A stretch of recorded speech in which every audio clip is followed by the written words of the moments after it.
함께 기도드리겠습니다. 사랑과 자비가 풍성하신 우리 하나님 아버지, 저희들을 구원하여 주시고 천국에 소망을 주신 은혜, 하나님의 자녀 삼아 주신 은혜를 감사드립니다. 오늘도 성경 아카데미 말씀으로 함께하는 시간에 귀한 성도님들 한자리에 모아주셔서 감사드립니다. 우리 성령님께서 두루 역사하시는 가운데 말씀을 전하는 자의 입술과 듣는 각 사람의 마음을 주장하시어서 하나님 말씀을 온전하게 전하고 또 그 말씀이 각 사람의 마음에 심겨질 수 있도록 인도하여 주옵소서. 오늘은 신약성경 누가복음을 함께 배우고자 합니다. 전체를 다 배울 수는 없지만 중요한 말씀들을 중심으로 해서 누가복음을 통해서 우리가 교훈받을 내용들을 함께 생각하는 귀한 시간 될 수 있도록 허락하여 주시옵소서. 우리를 사랑하시는 예수님의 이름으로 기도드립니다. 아멘. 예, 누가복음 15장을 찾겠습니다.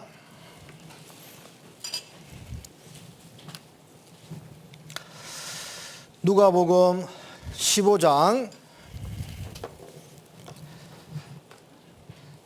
7절 말씀,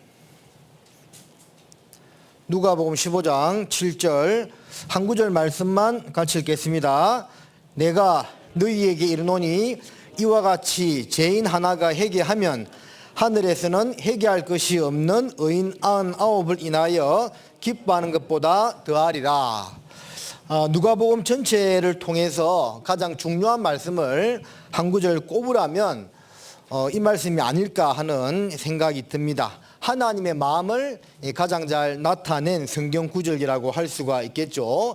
죄인 하나가 회개하면 회개할 것이 없는 의인 99을 인하여 기뻐하는 것보다 더한다는 이 말씀은 하나님께서 이 세상을 사랑하시지만 또 그 속에 있는 한 사람의 영혼을 얼마나 사랑하신다는 것을 우리에게 단정적으로 또 직접적으로 잘 알려주는 말씀이라고 할 수가 있습니다. 그래서 히브리서 10장에 오직 나를 위하여 한 몸을 예비하셨도다는 말씀처럼 세상 모든 사람들을 구원하기 위해서 오신 예수님이 틀림이 없지만 또 나 한 사람을 구원하기 위해서 오신 분도 틀림없다는 것을 알 수가 있고 한 영혼을 천하보다 귀하게 여기시는 하나님의 마음을 잘 알 수가 있습니다. 그래서 모든 성경이 하나님의 어떤 마음, 특별히 우리 사람을 얼마나 사랑하신다는 것에 대해서 잘 나타내고 있지만 그 가운데서도 복음서에 또 예수님을 통해서 하나님의 사람 사랑하심에 대해서 잘 나타나 있고 그리고 이 누가복음을 통해서 더더군다나 하나님께서 우리 인간을 우리 각자를 얼마나 아끼고 사랑하는지를 잘 나타내고 있다고 볼 수가 있습니다. 그래서 누가복음은 사람으로 오신 예수님을 가리키고 있는데 가장 예수님의 인간적인 측면에서 잘 묘사한 기록해 놓은 성경이라고 할 수가 있겠습니다. 뒤로 넘어가서요. 누가복음 19장도 한번 찾아보겠습니다.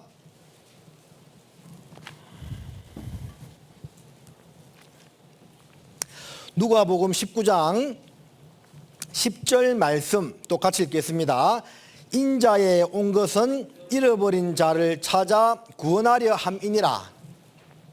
자, 앞의 말씀과 더불어서 이 말씀 역시 누가복음을 기록한 목적에 대해서 하나님의 사랑하심에 대해서 잘 나타내고 있습니다. 인자, 즉 예수님께서 오신 것은 왜 오셨느냐?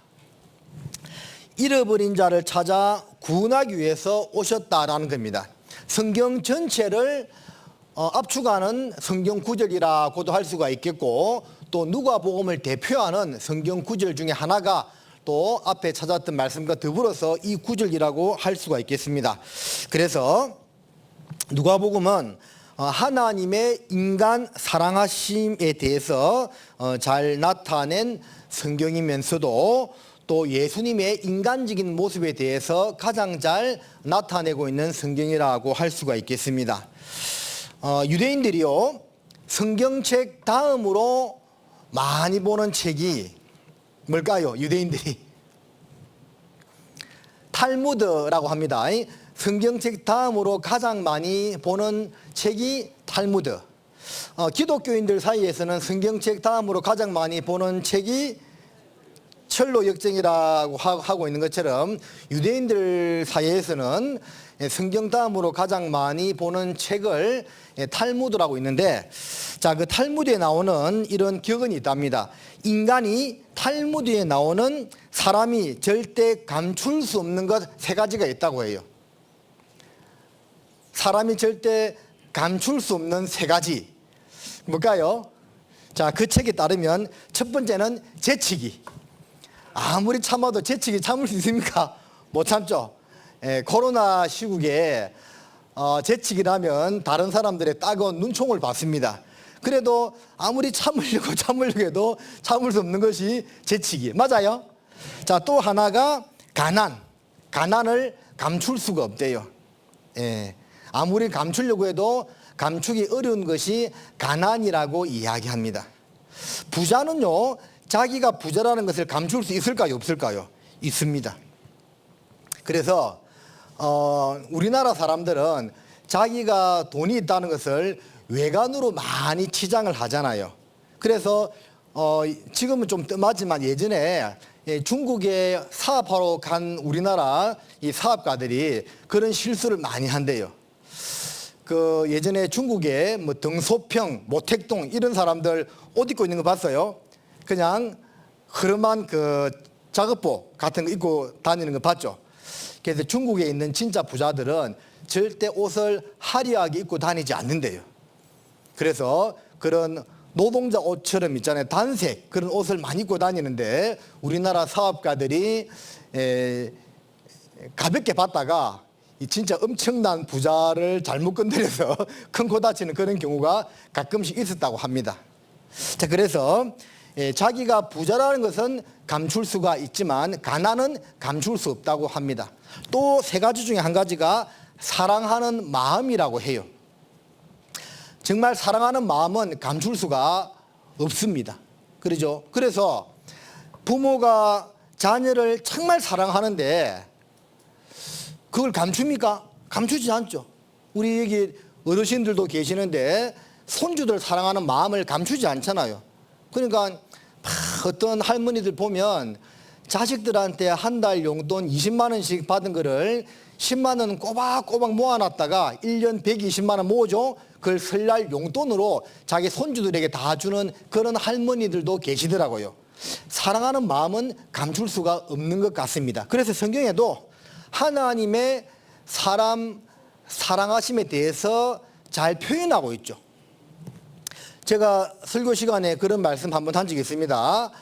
노래는 불려져야 노래고 종은 울려야 종이고 사랑은 표현해야만 나타내야만 진정한 사랑이라고. 맞지요? 그래서 아무리 마음으로 내가 사랑하지만 그것을 표현하지 않는다면, 행동으로 나타내지 않는다면 큰 의미가 없다 그 말입니다. 당연히 우리 하나님께서도 이 성경 말씀을 통해서 우리를 사랑하신다는 그런 표현을 성경에 얼마나 많이 하셨습니까? 그러니까 사랑은 감출 수가 없는 겁니다. 간혹 우리가 살다 보면 그런 말 들어요.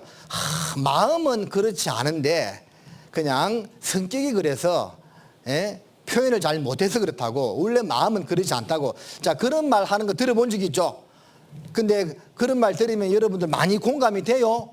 공감 별로 안 됩니다.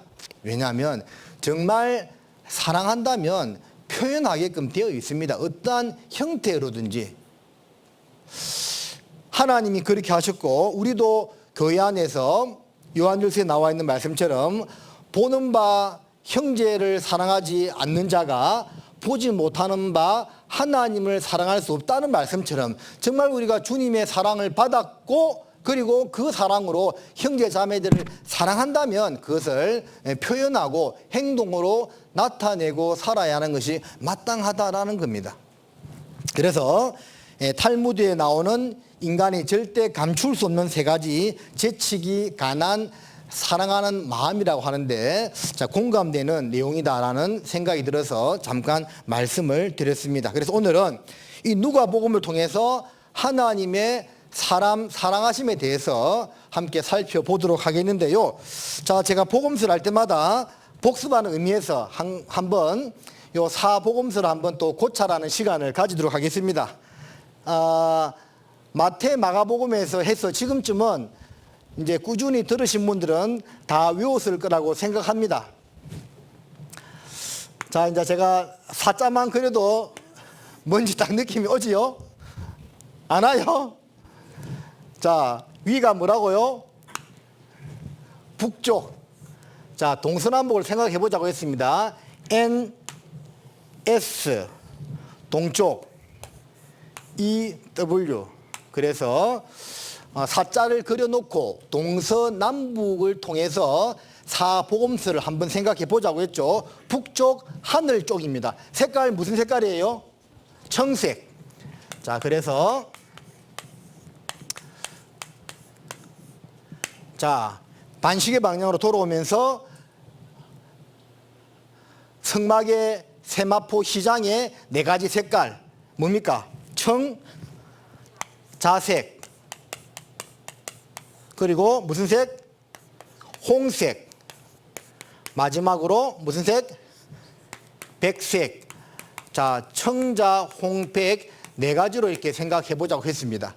자, 짐승으로 또 따져볼까요? 하늘을 날아다니는 하늘의 무슨 새?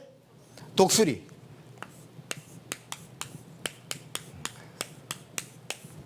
그리고 자색, 왕권을 상징한다고 했죠. 짐승의 왕 뭡니까? 사자. 그리고 홍색, 빨간색, 고난의 색이죠. 일 많이 하는 짐승 뭐예요? 소. 자, 그리고 백색. 우리는 백이민족. 흰색을 좋아하죠. 뭘 가리킵니까? 사람. 자, 그래서 청색, 하늘색, 독수리는 예수님의 뭘 가리킨다고요? 예수님의 신성, 즉 하나님의 아들로 오신 예수 그리스도, 하나님으로 오신 예수 그리스도를 가리킨다고 했습니다. 자, 자색, 왕을 가리키고 사자, 백수의 왕, 사자죠? 무엇을 가리킨다고요? 왕으로 오신 예수 그리스도.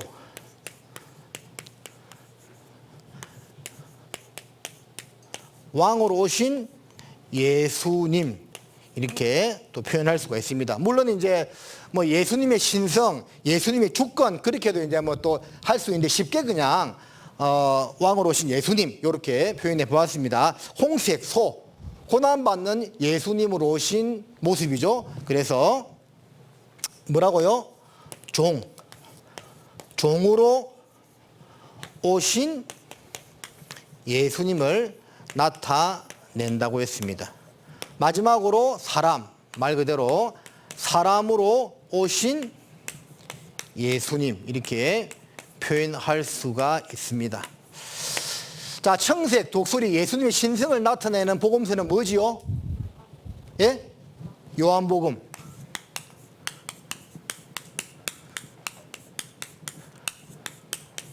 자색, 사자, 왕으로 오신 예수님을 나타내는 성경은 뭐라고요? 마태복음.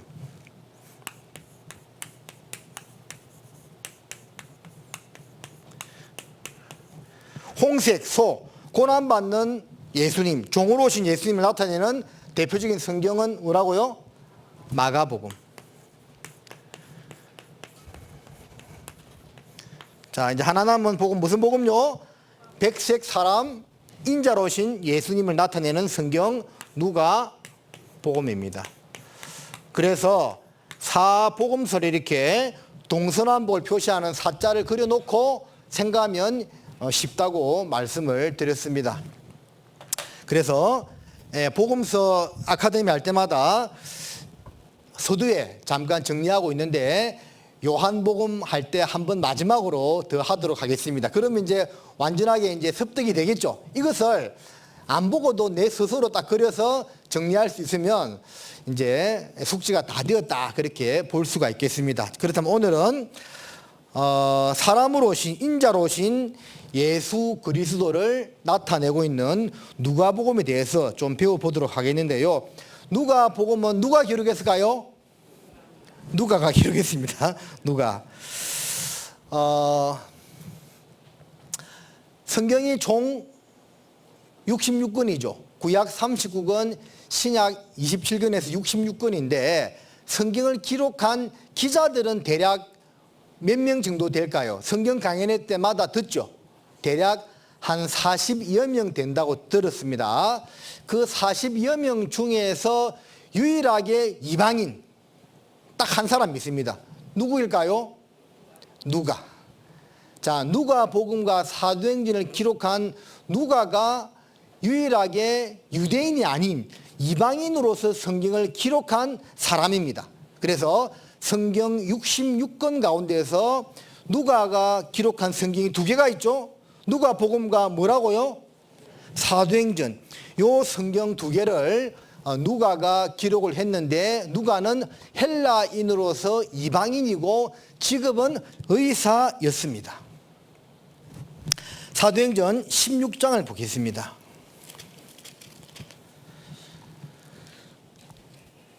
사도행전 16장 10절을 보면 바울이 이 한상을 본 후에 우리가 곧 마게도냐로 떠나기를 힘쓰니 이는 하나님이 저 사람들에게 복음을 전하라고 우리를 부르신 줄로 인정함이라. 바울의 제2차 선교 여행 때 누가가 참여를 했습니다.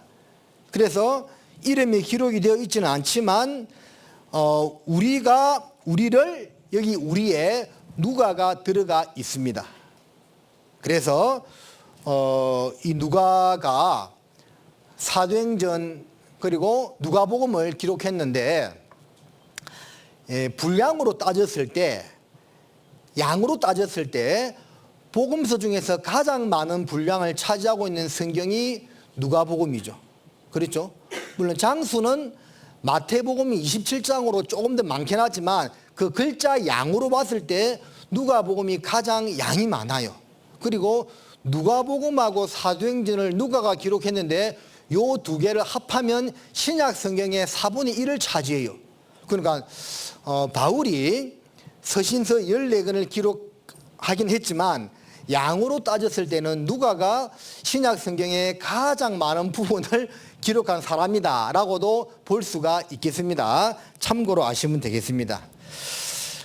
그리고 골로새서 4장도 보겠습니다. 제가 미리 말씀을 드리는데요, 성경 아카데미 시간에는 성경을 좀 많이 찾습니다. 그래서 참고하시고 성경을 좀 빨리빨리 찾아주시면 감사하겠습니다. 골로새서 4장 14절 보면 사랑을 받는 의원 누가와 또 데마가 너희에게 문안하느니라. 누가가 나와 있죠. 그러니까 이 골로새서는 옥중서신이죠. 자, 여러분들 옥중서신 4개가 뭐가 있습니까? 한번 또 정리해 볼까요? 에베소서, 빌립보서, 골로새서, 마지막 하나 빌레몬서. 야, 이제 상당히 실력이 업그레이드가 된 것 같습니다. 대답도 잘하시고. 에베소, 빌립보, 골로새 앤드 빌레몬서 4가지를 옥중서신이라고 이야기합니다. 바울이 옥에서 기록한 성경인데 죽기 얼마 전에 기록한 성경이라고 볼 수가 있겠지요. 그런데 안타까운 것은 이 골로새서를 기록할 당시만 해도 데마가 함께 있었죠.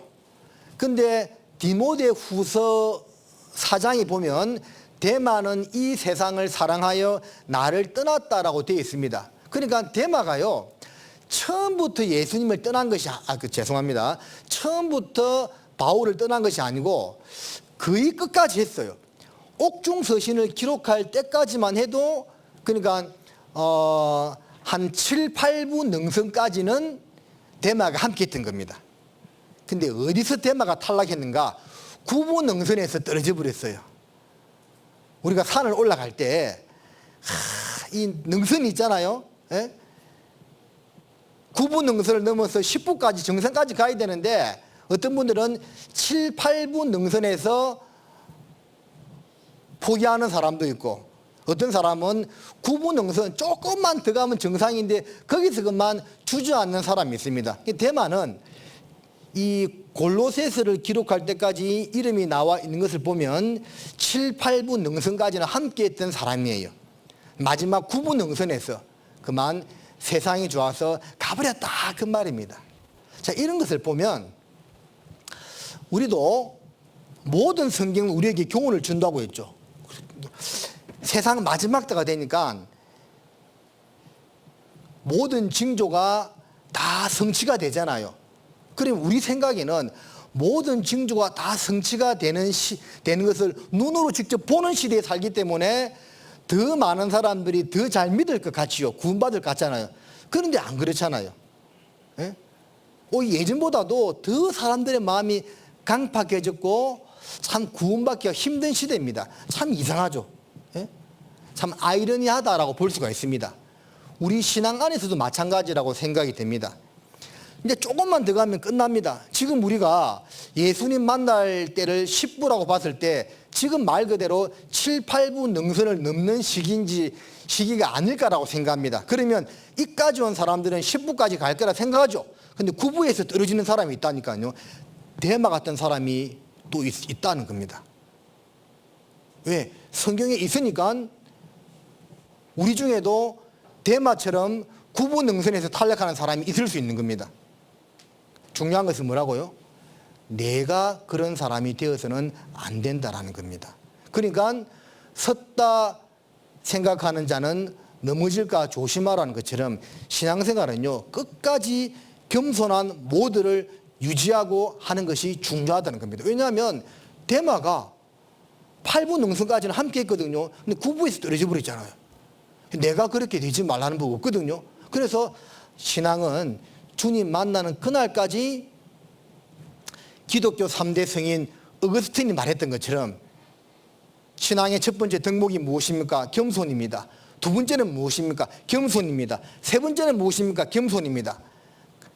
어거스틴이 세 가지를 다 겸손을 들었던 것처럼 끝까지 하나님 앞에서나 사람 앞에서 겸손한 모습을 유지하고 신앙생활하는 것이 중요하다는 것을 알 수가 있습니다. 자, 누가 이야기하다가 조금 이제 딴 길로 샜는데 교훈 받자고 말씀을 드린 겁니다. 디모데후서 4장을 보겠습니다. 디모데후서 4장 10절에 보면, 자 봐요. 9절부터 읽어드릴게요. 너는 어서 속히 내게로 오라. 데마는 이 세상을 사랑하여 나를 버리고 데살로니가로 갔고, 그레스게는 갈라디아로, 디도는 달마디아로 갔고, 골로새서와 디모데후서를 기록한 시간 차이는 그렇게 많이 나지 않습니다. 그런데 이 성경에서는 그 짧은 기간에 데마는 세상으로 갔습니다. 11절에 누가만 나와 함께 있느니라. 끝까지 남은 사람은 누구라는 거죠? 누가만 끝까지 바울 곁에 함께 동행을 했던 겁니다. 물론 그 위에 나오는 그레스게와 디도는 세상으로 갔다고 볼 수는 없습니다. 어쨌든 간에 세상을 사랑해서 간 데마가 있고 기타 이런저런 이유로 바울을 떠났는데 누가만 끝까지 바울과 함께 했던 겁니다. 그래서 내가 올 때에 마가를 데리고 오라. 저가 나의 일이 유익하니라. 그러니까 이 데마와 마가의 운명은 바뀌었죠. 처음은 마가는 실패한 사람이었죠. 근데 끝에는 마가는 돌이키고 바울에게 있어서 둘도 없이 필요한 중요한 동력자가 되었던 반면에 데마는 처음에 잘 나가다가 뒤에 그냥 신앙을 망쳐버린 사람이 되었습니다.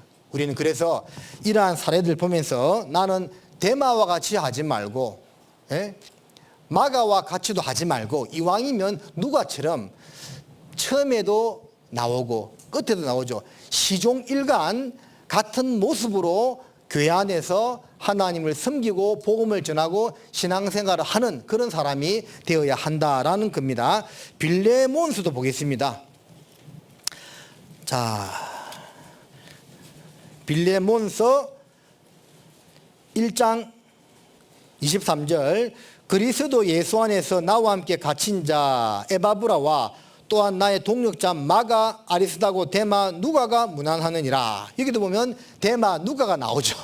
누가는 끝까지 처음에도 함께했고 중간에도 함께했고 끝까지 함께한 사람이다라는 것을 알 수가 있습니다. 그래서 기록자 누가는 유일한 이방인이었지만 바울의 둘도 없는 동력자로서 끝까지 함께한 사람이었다라는 것. 그래서 우리도 하나님의 일꾼으로 복음 전하는 자의 동력자로 또 임원과 함께 할 수 있는 그런 사람으로서 우리가 끝까지 있잖아요.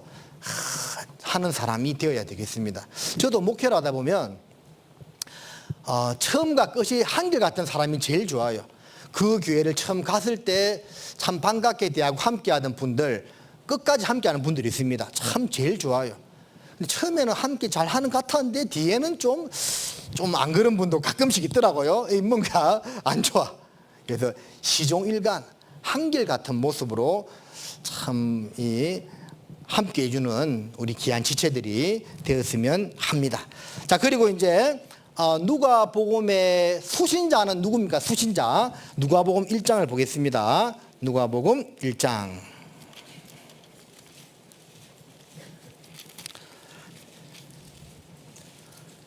(3절에) 보면 자, 1절부터 한번 읽어봐야 되겠네요. 누가복음 1장 1절부터 우리 중에 이루어진 사실에 대하여 처음부터 말씀의 목격자가 되고 일꾼된 자들에 전하여 준 그대로 내력을 저술하려고 붓을 든 사람이 많은지라. 그 모든 일을 근원부터 자세히 미루어 살펴나도 데오빌로 각하에게 차례대로 써 보내는 것이 필요한 줄 알았노니 이는 각하로 그 배운 바에 확실함을 알게 하려 함이로라. 자, 물론 수신자는 모든 사람이죠.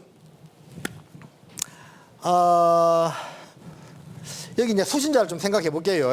그래도 결국은 모든 사람에게 준 말씀이긴 하지만 1차 수신자가 있었죠. 요한복음은 하나님의 아들로 오신 성경이기 때문에 수신자가 모든 세상 사람입니다. 모든 사람입니다. 처음부터. 그죠? 자, 마태복음의 1차 수신자는 누구였을까요? 마태복음은 왕으로 오신 예수님이죠. 예수 그리스도가 아브라함과 다윗의 자손이라는 것을 강조하고 있는 거죠. 유대의 정통성을 강조하고 있는 거죠. 그래서 마태복음의 1차 수신자는 누구라고요? 또 이러신다. 누구? 유대인들. 마태복음의 1차 수신자는 유대인입니다. 그리고 마가복음은 복음서 중에서 장은 가장 작지만 굉장히 진행 속도가 빨라요. 빠르게 진행됩니다. 그래서 그 당시에 굉장히 활동적이었고 전 세계를 지배했던 누구? 로마인들. 그래서 마가복음은 1차 수신자가 로마인을 대상으로 기록을 했습니다. 누가복음은 예수님의 가장 인간적인 측면을 강조했죠. 그러니까 로마가 그 당시에 전 세계를 다스리긴 했지만 문화는 헬라 문화권이었어요. 그리스의 알렉산더가 헬라 제국을 세우고 헬라가 망하고 로마가 들어섰지만 로마가요 헬라 문화를 그대로 흡수했습니다. 그래서 그리스 로마 신화가 그 신입니다. 예를 들어서 그리스 신화의 아프로디테가 로마 신화의 비너스죠. 같은 물론 우상인데 같은 신인데 이름만 바뀐 거죠. 로마는 로마 제국이 들어서서 헬라 제국이 망했지만 문화는 그대로 흡수했습니다. 그래서 헬레니즘 문화라고 하죠. 그래서 가장 왜 그 로마가 헬라 문화를 그대로 받아들였느냐 하면 문화가 좋았거든요. 아름다웠거든. 사람 중심이었거든. 그래서 이 누가복음은 그 당시에 문화의 주류였던 헬라인을 대상으로 기록한 성경이었다. 그 말입니다. 1차 수신 대상이 그랬다는 겁니다. 물론 궁극적으로는 모든 사람들에게 다 주신 말씀인 것은 틀림이 없다라는 겁니다.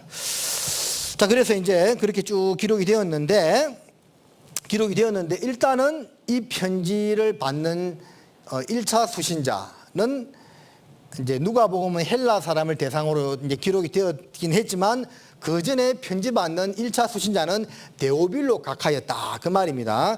사도행전을 보겠습니다. 1장입니다. 사도행전 1장. 1장 1절입니다. 데오빌로여 내가 먼저 쓴 글에는 무릇 예수의 행하시며 가르치시기를 시작하신부터 자 이게 보면 먼저 쓴 글이라고 되어 있죠. 먼저 쓴 글이 뭡니까? 누가복음이죠. 누가복음이 데오빌로에게 첫 번째 쓴 편지고 두 번째 쓴 편지가 이 사도행전이었다 그 말입니다. 근데 조금 뉘앙스가 틀리죠. 누가복음에는 데오빌로에 대해서 뭐라고 이야기하고 있죠? 데오빌로 각하여. 근데 사도행전은 각하라는 단어가 빠졌죠. 그냥 데오빌로여 하고 있죠. 그러면 이것을 통해서 우리가 무엇을 조금 짐작할 수가 있습니까?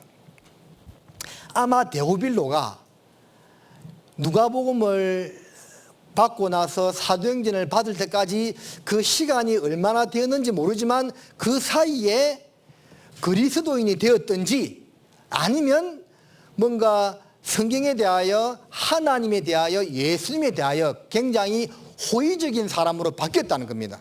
그렇겠죠. 그러니까 첫 번째 편지에는 각하라는 존칭을 썼는데 사도행전에서는 그냥 데오빌로여 이렇게 쓴 거 보면 뭔가 데오빌로에게 어떤 변화가 있었다는 것을 충분히 짐작할 수 있는 겁니다. 구원받은 형제가 되지는 못했다 하더라도 상당히 성경에 호의적인 긍정적인 마인드를 가진 사람으로 바뀌었다는 것 정도는 충분히 알 수가 있습니다. 누가복음 1장으로 다시 돌아와 보겠습니다. 1장 3절에 그 모든 일을 근원부터 자세히 미루어 살핀 나도 데오빌로 각하에게 그 다음 뭐라 되어 있죠? 차례대로 써 보내는 것이 좋은 줄 알았노니 자 뭐라고요? 차례대로. 차례대로란 단어는 우리에게 무엇을 알게 해줍니까? 시간 순이다는 거죠. 그러니까 사복음서 중에서 거의 다 시간 순으로 기록이 되었는데 가끔씩 보면 시간과 상관없이 이렇게 내용이 섞여 있는 경우도 있습니다. 그런데 누가복음 같은 경우는 완벽하게 시간 순으로 기록된 성경입니다. 자, 하나의 사례를 들어보면 마태복음 4장에 예수님이 사단에게 받았던 시험의 순서가 제일 처음에 돌이 떡덩이가 되게 하라는 거였죠. 두 번째 뛰어내리라 발이 돌이 부딪히지 않게 하겠다는 것이었죠. 세 번째가 나한테 절하라 그래야 하면 그 영광을 네게 주겠다. 마태복음 이렇게 되어 있거든요. 누가복음에는 어떻게 되어 있냐면 첫 번째가 돌이 떡덩이가 되고 두 번째가 나한테 절하라 그러면 천하 만국을 내게 주겠다. 세 번째가 뛰어내리라 그러면 발이 돌이 닿기 전에 너를 붙을 것이다 하는 그 성경 말씀을 인용하면서 시험을 했죠. 그러니까 그 순서가 마태복음하고 누가복음하고 두 번째 세 번째가 거꾸로 반대로 되어 있거든요. 그래서 그 성경학자들이 연구한 결과 누가복음이 차례대로 시간 순대로이기 때문에 누가복음에 나와 있는 시험의 순서가 맞다. 첫 번째가 돌이 떡덩이 되는 시험. 예수님 뭐라고 답하셨죠? 사람이 떡으로만 살 것이 아니요 하나님의 입으로 나오는 모든 말씀으로 살 것이라고 했죠. 자, 두 번째가 천하 만국에 대한 시험. 예? 그죠? 그래서 세 번째가 말씀에 대한 시험이죠. 그러니까 사단이 우리에게 걸어오는 시험 가운데서 가장 고차원적인 시험이 무엇이냐면 말씀으로 우리를 걸고 넘으시는 거거든요. 성경 말씀을 가지고 걸고 넘으시는 겁니다. 가장 고차원적인 시험이거든요. 그게 누가복음에는 제일 끝에 나와 있죠. 그래서 누가복음이 시간 순대로 기록된 성경이 맞다는 것을 알 수가 있는 겁니다. 어떤 분 지금 무슨 말 하는지 모르겠다 이런 표정인데 제가 어려운 이야기 하는 거 아니죠? 자, 그래서 누가복음에 나와 있는 떡덩이 시험, 천하만국 영광 시험, 말씀 시험의 순서가 실제 맞다라고 이렇게 보시면 됩니다. 그러니까 우리 시대도 봐요. 말씀을 가지고 시험하는 이단이 가장 무섭잖아요. 신천지. 예? 신천지는요, 장로교 하나를 통째로 삼키기도 합니다. 예? 가장 고차원적인 마귀가 들어가 있어요. 말씀을 가지고 긁어 넘으시거든요. 그 얼마 전에 욕하다 보니까 우리 교회당 앞에 저 영산강 다리 건널 때 무료 성경 배운 데에서 막 두 사람이 팻말 들고 서 있더라고요. 아, 신천지구나 생각했어요. 우리 성도님들은 그런 데 보고 혹하는 분 아무도 없겠지만 주위에 전도하고 있는 분이라도 좀 조심해라고 말씀을 해주는 것이 좋을 것 같아요. 그러니까 일반적인 도덕적인 시험, 세상적인 시험 이런 것에도 사람들이 많이 넘어가지만 가장 고차원적인 시험은 말씀으로 시험 거는 것이거든요. 그래서 예수님이 뭐라고 답했습니까? 주 너의 하나님을 시험치 말라 하면서 말씀으로 물리치셨죠. 자, 그것을 또 참고로 생각해 보면 되겠습니다. 자, 그 다음에 누가복음에 대해서 좀 더 이제 쭉 생각해 보면 사복음서 가운데서 예수님의 유년 시절이 기록되어 있는 성경은 누가복음밖에 없어요. 자, 마태복음은 왕으로 오신 예수님이기 때문에 유년 시절에 대한 기록이 필요 없겠죠. 마가복음도 종으로 오신 분이기 때문에 필요 없습니다. 요한복음도 하나님으로 오신 분에 대해서 소개하고 있기 때문에 어린 시절에 대한 기록이 필요가 없겠죠. 유일하게 누가복음만 예수님의 인성을 강조하고 사람으로 오신 예수님에 대한 소개 성경이기 때문에 10살 전후에 그 유년 시절에 대한 기록이 유일하게 기록되어 있는 성경이 누가복음입니다. 누가복음 2장이죠. 한번 볼까요? 누가복음 2장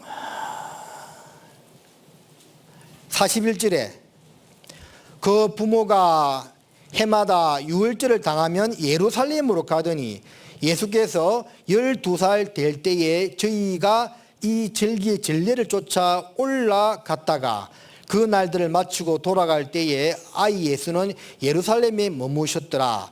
그 부모는 이를 알지 못하고 라고 되어 있죠. 그래서 12살 정도 되었을 때의 사건에 대해서 기록을 하고 있는데 42절 중간을 보면 저희가 이 절기의 전례를 쫓아 올라갔다고 되어 있죠.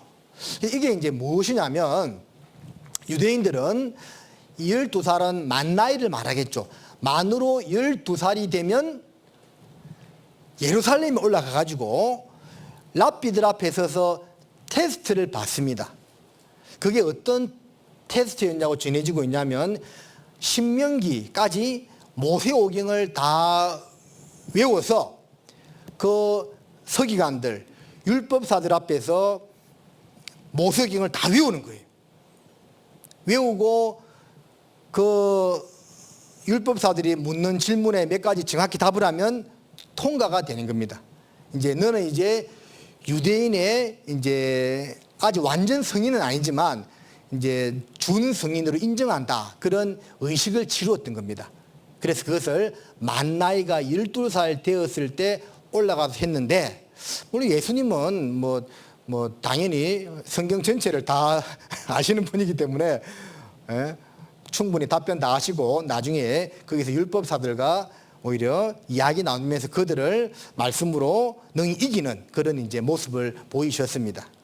지금도 이 전통을 따라서 유대 정통 유대인들은 만 12세가 되면 모세오경을 다 외우게 한 다음에, 그 전에 다 외웠겠죠. 외우게 한 다음에 예루살렘에 올라가서 이 절차를 앓는다고 해요. 그래서 그런 이제 사건이 나와 있죠. 그리고 51절에 보면 예수께서 한 가지로 내려가사 나사렛에 이르러 순종하여 받드시더라.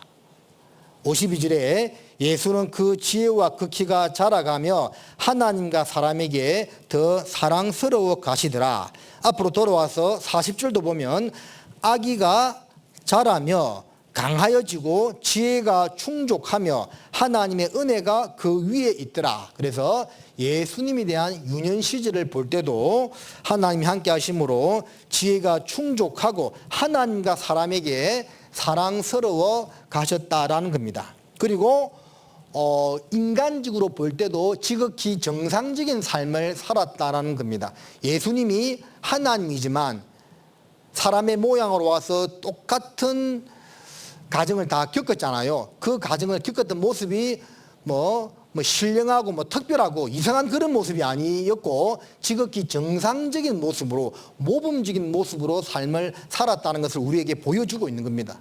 그래서 우리도 자녀들을 키울 때 예수님의 어떤 성장 과정 이런 것을 본받아서 되도록이면 그런 모습으로 키울 수 있으면 얼마나 좋겠습니까? 좋겠지요? 근데 잘 안 되지요? 그래서 그렇게 키우려고 노력을 할 필요는 분명히 있다라는 겁니다. 자, 누가복음의 특징을 좀 더 살펴보면 누가복음은 복음의 보편성을 강조합니다. 한번 따라해 볼까요? 복음의 보편성. 자, 보편성이라는 말은 누구에게나 해당되는 그런 내용이다라는 거죠. 코로나 선별지원금 이렇게 하면 특정인에게만 해당되잖아요. 근데 코로나 지원금도 전 국민에게 다 주는 그런 경우도 있었죠. 그런 것처럼 복음의 보편성이라는 것은 이 복음이 특정 누구누구에게만 해당되는 것이 아니라 온 세상 사람들에게 다 주어지는 말씀이라는 것을 누가복음을 통해서 특별히 더 강조하고 있습니다. 자, 그것이 이제 무엇을 통해서 나타났느냐 하면 지난번 마태인가 마가복음 할 때 한번 설명을 드렸는데 마태복음의 족보와 누가복음의 족보가 좀 틀리다고 했죠. 마태복음은 마리아의 남편 요셉 중심의 족보라고 했죠. 아브라함부터 내려오죠. 아브라함과 다윗의 자손 예수 그리스도의 세계라 하면서 이스라엘의 예언된 구세주로 예수님이 오셨다는 것을 강조하는 족보입니다. 그러니까 마태복음은 왕으로 오신 예수님, 이스라엘의 왕으로 오신 예수님, 아브라함의 자손, 다윗의 후손으로 오신 예수 그리스도의 정통성을 강조하는 성경이라고 했죠. 그래서 족보도 유대인 중심, 아버지 중심, 부계 중심의 족보가 기록되어 있는 겁니다. 마태복음 1장을 한번 그래도 복습하는 의미에서 찾아보면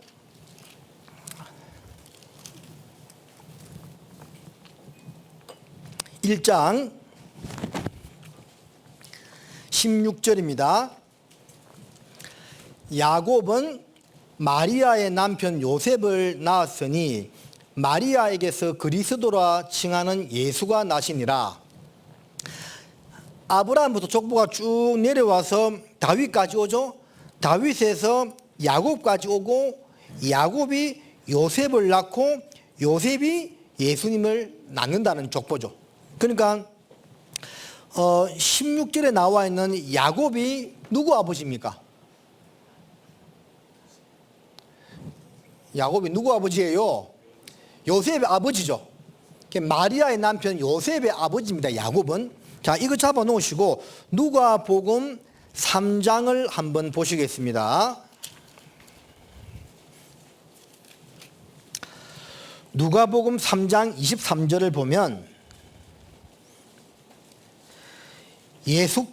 누가복음 3장 23절입니다.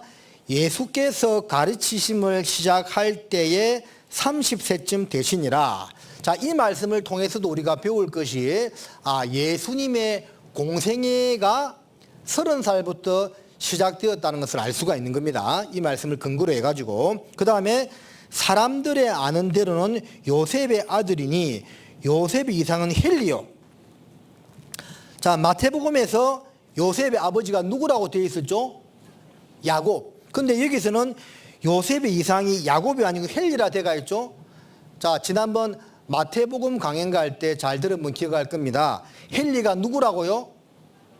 헬리가 바로 마리아의 아버지다 그 말입니다.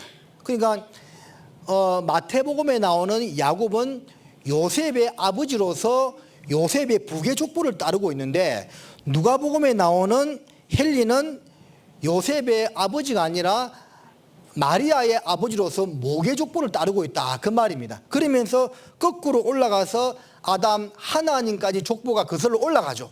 그러니까 마태복음의 족보는 아브라함과 다윗부터 쭉 연결되고 시작되는데, 누가복음의 족보는 밑에서 거꾸로 올라가는데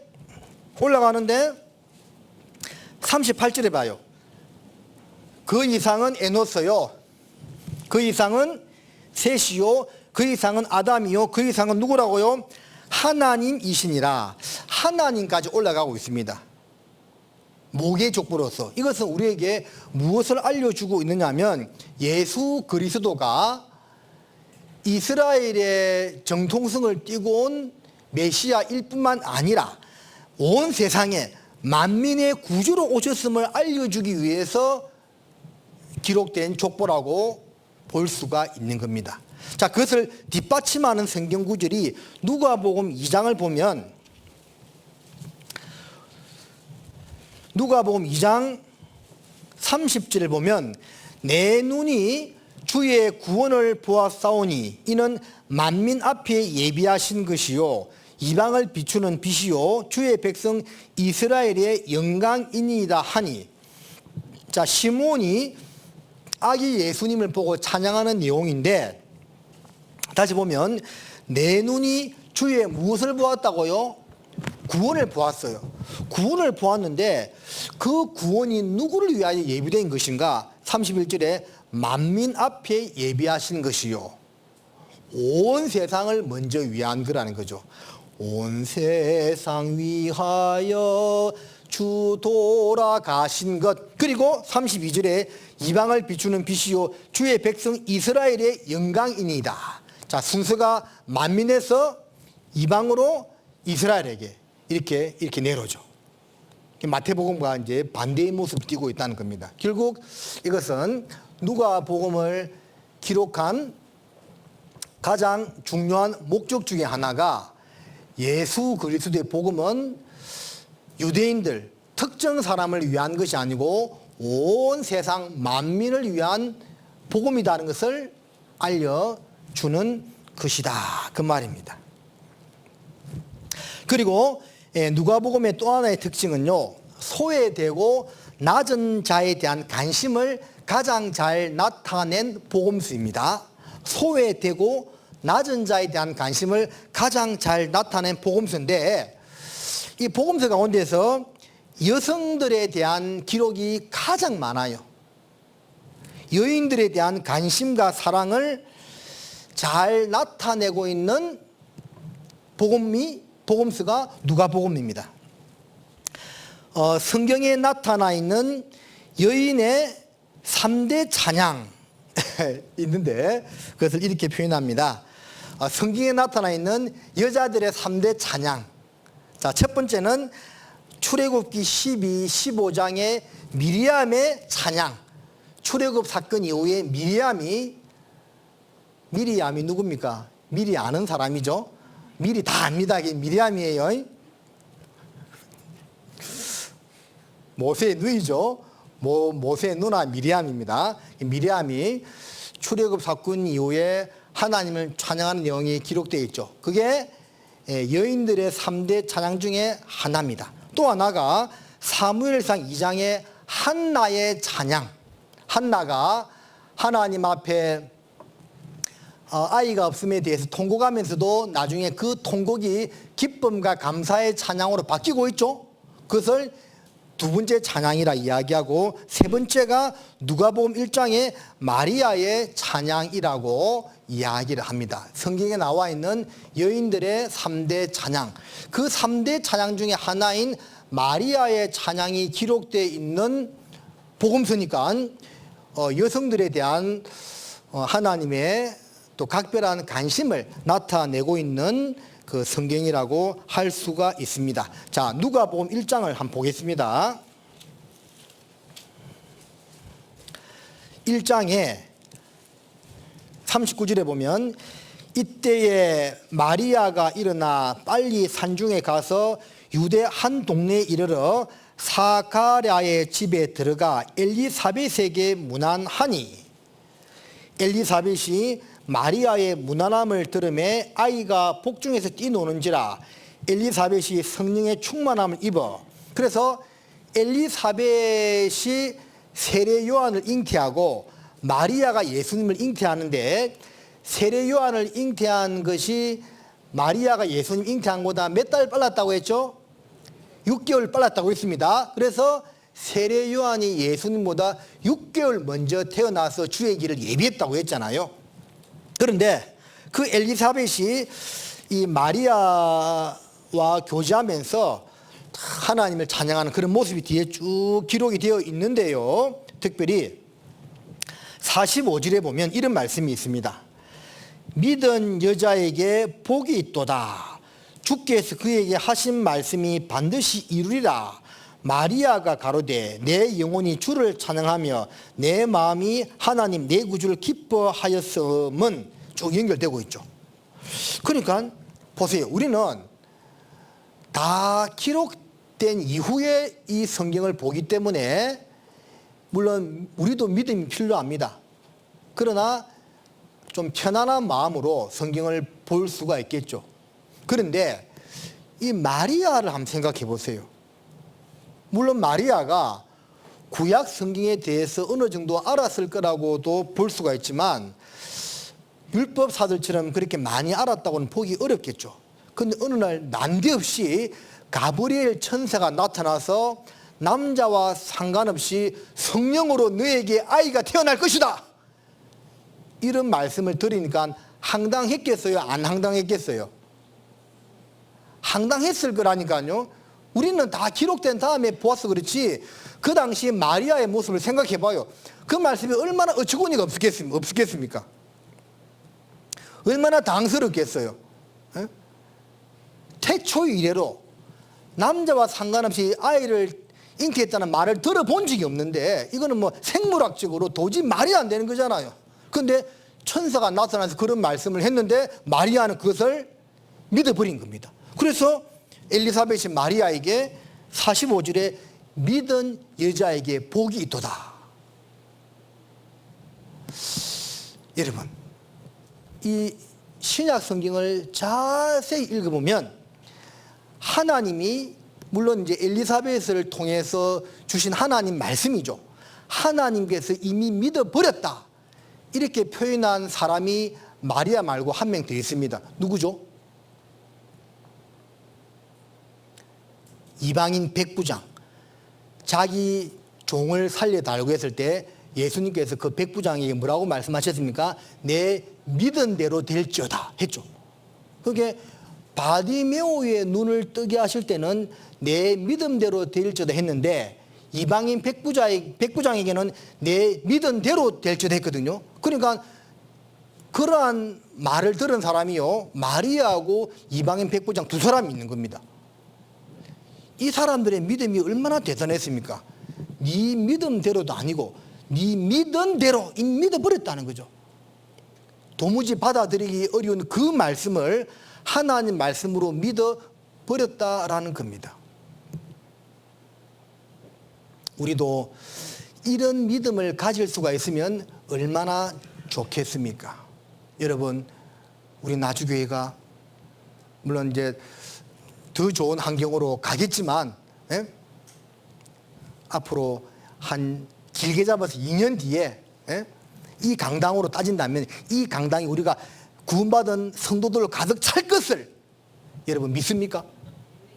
믿습니까? 이미 믿어버리세요. 그럼 믿어버린 대로 될 겁니다. 이미 못 믿겠다는 사람은 상담받으러 오십시오. 그러니까 참 믿음이 정말 중요한 겁니다. 믿음, 소망, 사랑 이 세 가지는 항상 있을 것인데 그중에 제일은 사랑이라고 했지만 그래도 믿음이 없이는 뒤에 것도 없는 거예요. 맞죠? 일단 기본은 믿음이라니까. 우리에게 믿음을 더하소서. 너희 믿음이 더욱 자라고. 우리 믿음이요. 믿음이 자라야 됩니다. 믿음이 자라야 됩니다. 여러분, 우리가 교회 안에서 봐도 그렇고 또 이 강주 전남권에서 여러분 우리 교회 말고 다른 교회 아는 분들 많죠. 어떤 분들 보면 정말 이 말하는 그 태도나 살아가는 모습 볼 때 정말 이분은 믿음이 성장한 분이다. 믿음이 대단한 분이다 하는 그런 분들 다 보면 느껴지는 분도 있잖아요. 예? 정말 그런 분들이 있습니다. 우리 교회에 그런 분들이 있어야 돼요. 예? 그래서 참 믿음이 자라야 됩니다. 믿음이 자라야 교회도 성장하는 거예요. 자, 빌레몬서 1장 보겠습니다. 빌레몬 1장. 그래서 이 엘리사벳과 마리아의 교제는 이런 교제에 있습니다. 빌레몬서 1장 6절입니다. 같이 읽겠습니다.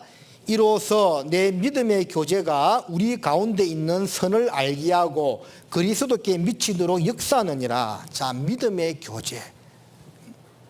엘리사벳과 마리아의 교제는 믿음의 교제였습니다. 우리도 교회 안에서 공식적인 모임이나 아닌 모임이나 서로 교제 나눌 때 그 교제가 정말 믿음의 교제가 되었으면 좋겠습니다. 서로 덕을 세우고 서로 격려해주고, 예? 그러나 옳은 것은 옳다, 틀린 것은 틀리다 말할 수 있는 그런 믿음의 교제를 우리가 함으로써 우리의 믿음이 더욱더 성장했으면 합니다. 자, 누가복음은 여성들에 대한 관심과 사랑을 나타내고 있다고 했죠. 누가복음 2장을 다시 돌아가 보면 여선지자 안나에 대한 말씀이 나오지요. 저도 이거 몇 번 말씀을 드렸는데 누가복음 2장 35절에 보면 또 아셀 지파 바누엘의 딸 안나라는 선지자가 있어 나이 매우 늙었더라. 그가 출가한 후 7해 동안 남편과 함께 살다가 가부된 지 84년이라. 이 사람이 성전을 떠나지 아니하고 주야의 금식함으로 기도함으로 숨기더니, 저는 이 부분을 읽을 때마다 참 안나라는 여선지자 아셀 지파라고 했죠. 생각해 보게 됩니다. 야, 이때 나이가 몇 살이었을까요? 그러니까 남편과 헤어지고 가부되었을 때 나이가 정말 짧게 잡아 20살이라 보더라도 가부된 지 84년이니까 이때 나이가 아무리 작아도 100살이 넘었다는 거죠. 근데 재혼을 하지 않고 주야로 성전을 떠나지 아니하고 금식하고 기도함으로 주의 약속을 기다리다가 메시아를 만났던 겁니다. 아기 예수님을 만났던 겁니다. 아마 이 안나라는 선지자가요, 예수님 십자가 때까지 살아 있었다고 보기는 어려울 겁니다. 그 전에 죽었을 겁니다. 근데 선지자니까 구약 성경에 어느 정도 식견이 있었겠죠. 메시아가 온다는 것을 믿었을 겁니다. 그리고 84년이란 이 짧지 않은 시간 동안 독수 공방하면서 하나님을 남편으로 삼고 메시아의 탄생을, 메시아가 오시기를 기다렸다는 겁니다. 주야에 금식하고 기도하면서. 그러다가 예수님, 아기 예수님 한 번 딱 봤습니다. 한 번 딱 봤죠. 이때 찬양하잖아요. 그게 아기 예수님 한 번 딱 보려고 84년을 기다렸던 거예요. 정말 대단하지 않습니까? 그런데 이 84년 기다린 시간이 결코 헛된 시간이 아니었다는 거죠. 맞잖아요. 헛된 시간이 아니었습니다. 구세주를 잠깐 볼 수 있었다는 그 영광이요, 얼마나 큰 겁니까? 그래서 이런 내용도 이제 이 누가복음에, 다른 복음서는 없죠. 누가복음에만 나와 있는 내용이죠. 또 누가복음 7장을 가보면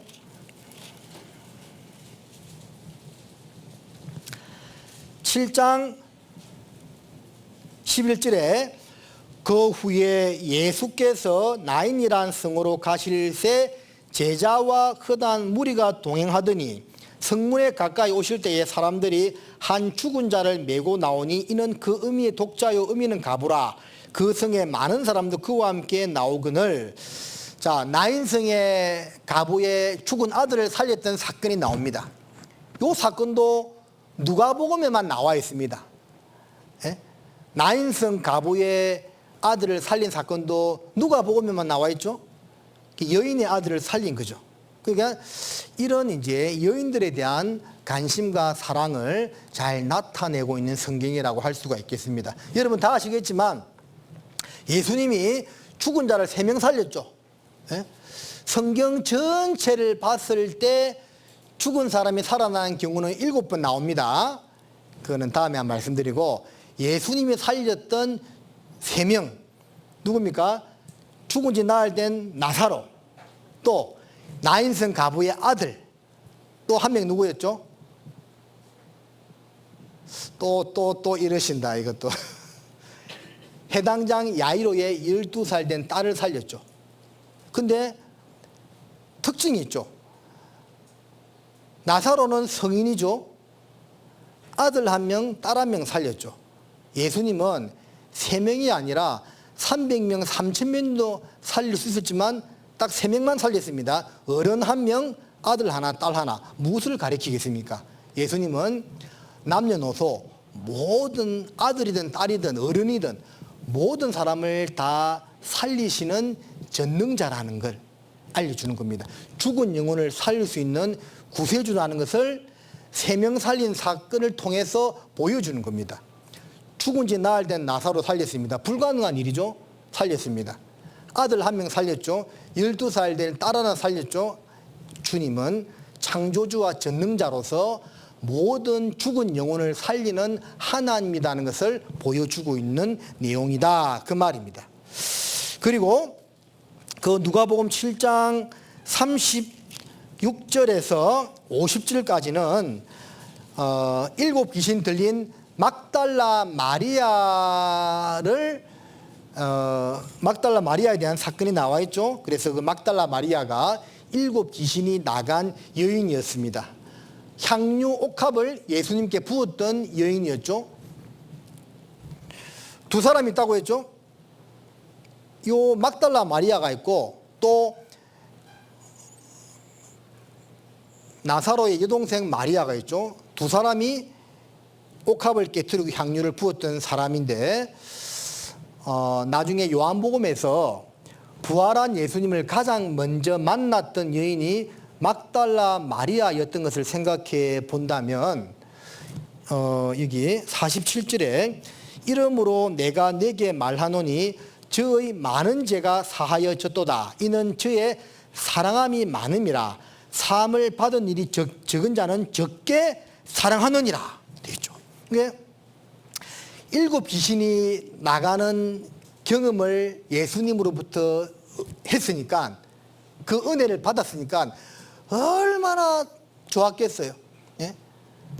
뭐 이 앞주에 설교했던 군대 귀신 들린 자도 마찬가지였겠지만, 이 7 귀신이 나간 막달라 마리아도 예수님께 받은 은혜가 너무 컸던 겁니다. 그래서 받은 은혜가 컸기 때문에 죄가 중한 것에 은혜도 더한다는 말씀처럼 받은 은혜가 컸기 때문에 예수님을 더욱더 사랑했고, 주님이 막달라 마리아를 가장 먼저 만나 주신 것을 보면 가장 많이 예수님을 사랑한 사람이었다고 볼 수가 있는 겁니다. 그러니까 보세요. 구원을 똑같이 받아도 구원받은 사람이 하나님을 사랑하지 않을 수는 없습니다. 처음에는 아이고 내가 이제 지옥 가지 않아서 다행이다, 그 정도 생각으로 구원을 받을 수는 있겠지요. 그런데 계속 교회 안에 거하면서 강연의 말씀을 듣다 보면 이제는 지옥 가지 않은 안도감에서 벗어나서 당연히 확신을 얻을 뿐만 아니라 나를 구원해 주신 예수님에 대한 고마움과 감사, 사랑하는 마음이 들게끔 되어 있습니다. 그런데 사람마다 틀린 것 같아요. 어떤 사람은 많이 주님을 사랑하는 사람이 있는 반면에 어떤 사람은 작게 사랑하는 것 같아요. 사랑하지 않는 사람은 없습니다. 사랑하지 않는다면 그건 구원이 아니겠지요. 근데 작게 사랑할 수도 있는 겁니다. 그럼 한번 생각해 볼까요? 나는 주님을 많이 사랑한다고 볼 수 있겠습니까? 작게 사랑한다고 볼 수 있겠어요? 많이 사랑한다. 야, 용감히 손을 드시네요. 난 아무도 손 안 들 줄 알았습니다. 작게 사랑한다. 뭐 손은 뭐예요? 하나는 들어야지. 제가 저번에 이야기했죠. 손 안 들면 비겁한 겁니다. 하나는 들어야 됩니다. 자, 그래서 우리가 용감히 손 들어주시면 감사합니다. 근데 사실은 우리가 많이 사랑하지 못하는 것 같아요. 많이 사랑하면 이 한 몸 바쳐서 지금 불살라 버렸죠. 이 자리에 앉아 있을 수 있습니까? 우리가 지금 다 지금 뛰어나가야 됩니다. 전도하러. 작게 사랑하는 것 같아요. 받은 사랑은 너무 큰데 작게 사랑하는 것 같아요. 작게. 조금 더 우리가 주님을 더욱더 사랑해야 될 겁니다. 에베소서 3장 20절에 그 사랑의 넓이와 길이와 높이와 깊이를 더욱 깨달아 간다는 말씀처럼 삶을 작게 받았다고는 하지만 사실은 곰곰이 생각해 봐요. 삶을 작게 받은 사람이 어디 있습니까? 여기 성도님들 중에서 적게 죄 지은 사람이 있습니까? 우리가 엄청난 죄인이었어요. 그러니까 예수 그리스도의 사랑을 깊이 생각하면 할수록 그 사랑의 크기가 커질 수밖에 없는 겁니다. 바울이 디모데전서 1장 15절에 내가 죄인 중에 괴수라고 했잖아요. 여러분, 우리가 보는 관점에서 바울은 거의 완벽한 사람이었어요. 거의 죄를 안 지은 사람이라니까요. 그런데 그 바울은 디모데전서에서 고백하기를 내가 죄인 중에 괴수라고 우두머리라고 했습니다. 왜 그렇게 했을까요? 하나님의 사랑을 더 깊이 알아가다 보니까 자기가 하나님 앞에 얼마나 비참한 죄인이었다는 것을 더욱더 크게 알아가는 겁니다. 그러니까 겸손해질 수밖에 없겠죠. 자기가 받은 사랑이 얼마나 크다는 것을 신앙생활을 하면 할수록 더욱 느끼기 때문에 겸손해질 수밖에 없는 거예요.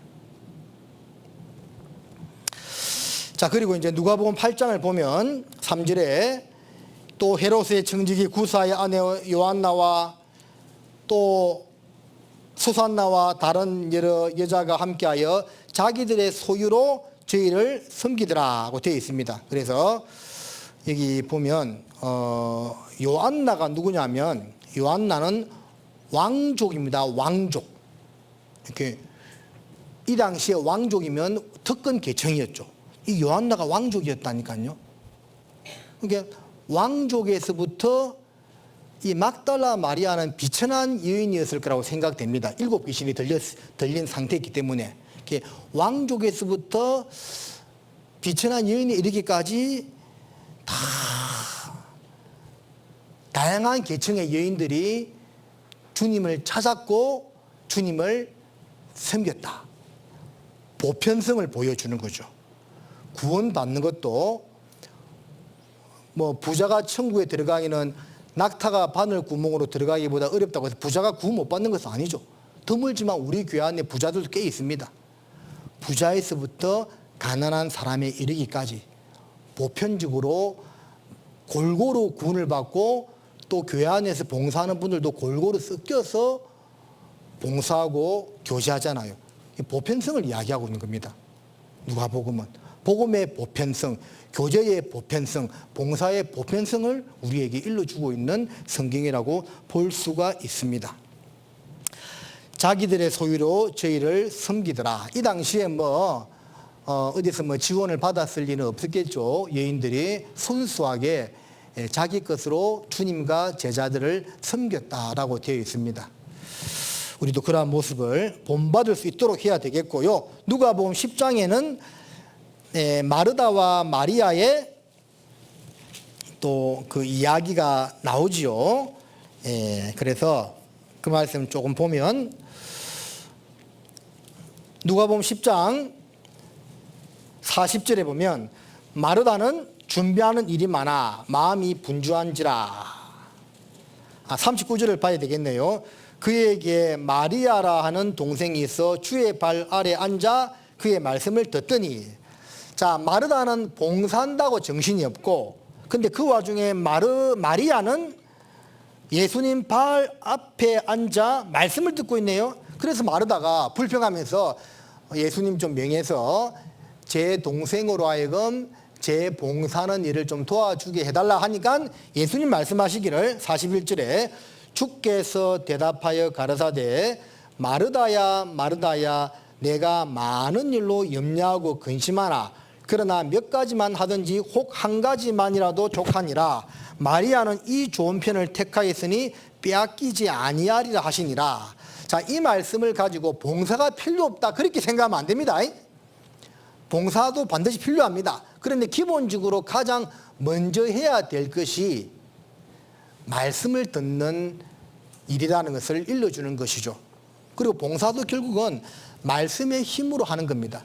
말씀의 힘이 뒷받침 없는 봉사는 오래가지 못해 지치고 불평이 나올 수밖에 없는 거예요. 그래서 우리 성도님들, 우리가 구원도 말씀을 듣고 믿음으로 받았고 우리의 신앙생활도 말씀을 계속 공급받음으로써 자란다는 것, 자나깨나 하나님 말씀을 가까이 하는 것이 신앙의 필수 요소고 하나님께서 우리를 향한 뜻이라는 것을 알아야 한다 그 말입니다. 신명기 33장을 보겠습니다.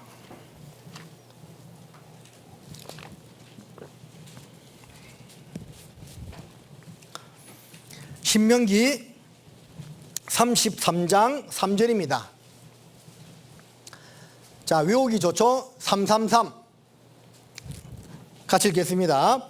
여호와께서 백성을 사랑하시나니 모든 성도가 그 소중에 있으며 주의 발 아래 앉아서 주의 말씀을 받는도다.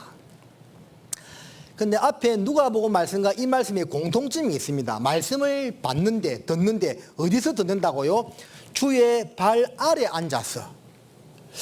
그게 마리아도 예수님 발 아래 앉아서 말씀을 들었고, 이 말씀에서도 성도들이 주의 발 아래 앉아서 말씀을 받는다 했거든요. 이게 무엇을 말할까요? 말씀을 듣는 마음 자세를 말하고 있는 겁니다. 자, 여러분들 중에 그런 분들 아무도 없겠지만 오늘 이 시간 나오면서 오늘 우리 목사님 또 말씀 누가 보면 어떻게 하나 한번 들어볼까? 그런 마음으로 나오신 분 없죠? 아주 교만한 마음입니다. 예? 여기에 있잖아요. 설교를 처음 나오는 전도사님 6개월 지나면 첫 설교 나가거든요. 저도 오래된 일이지만 첫 설교 나가면서 막 떨면서 설교했던 기억이 납니다. 누가 와서 말씀을 전하든지 간에 하나님 말씀을 받는다는 겸손한 자세로 말씀을 드려야 되는 겁니다. 절대 교만한 마음으로 말씀을 평가한다는 그런 마음으로 듣는 분들 없겠지만 그런 마음으로 말씀을 들으면 하나도 유익이 되지 않습니다. 오히려 신앙의 마이너스가 될 수도 있어요. 항상 공통적으로 강조하고 있는 말씀이 뭐죠? 주의 발 아래 앉아서 말씀을 받는 사람의 마음 자세를 말씀하고 있는 거예요. 누가복음 24장에 엠마오로 내려가는 두 제자 말씀했잖아요. 예수님은 엠마오에 도착했을 때 더 가려고 했지만 두 제자가 붙들었죠. 주여 우리와 함께 유하사이다. 강건하여 숙소에 들어갔을 때 예수님께서 안수하시니까 그 두 제자 눈이 밝아져 예수님 것을 알아봤다고 되어 있습니다. 그때 구원받은 거예요. 쉽게 말하면. 그게 가려고 하는 예수님을 그대로 보내드렸다면 이 두 제자는 한 사람 이름은 글로바인데 주님을 만나지 영접하지 못하는 거예요. 하나님은 우리를 시험하시는 겁니다. 너가 어떠한 자세로 말씀을 붙들고자 하는지. 어제 수요 말씀에도 들었잖아요. 흘러 떠내려 가지 않게 한다고. 말씀을 대하는 태도, 자세가 우리 신앙을 변화시키는 겁니다. 틀림이 없어요. 왜 어떤 분은 항상 교재는 잘 나오는 것 같은데 신앙의 성장이 안 될까요? 그럼 분석해 봐야 돼.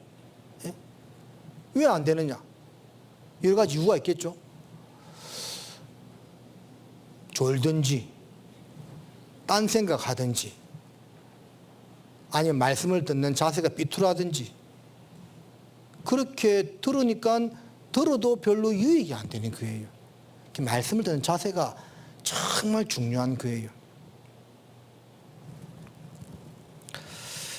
자, 그래서 이 누가복음에는 그 당시에 소외 계층이었던 여인들에 대한 이야기를 많이 다루고 있습니다.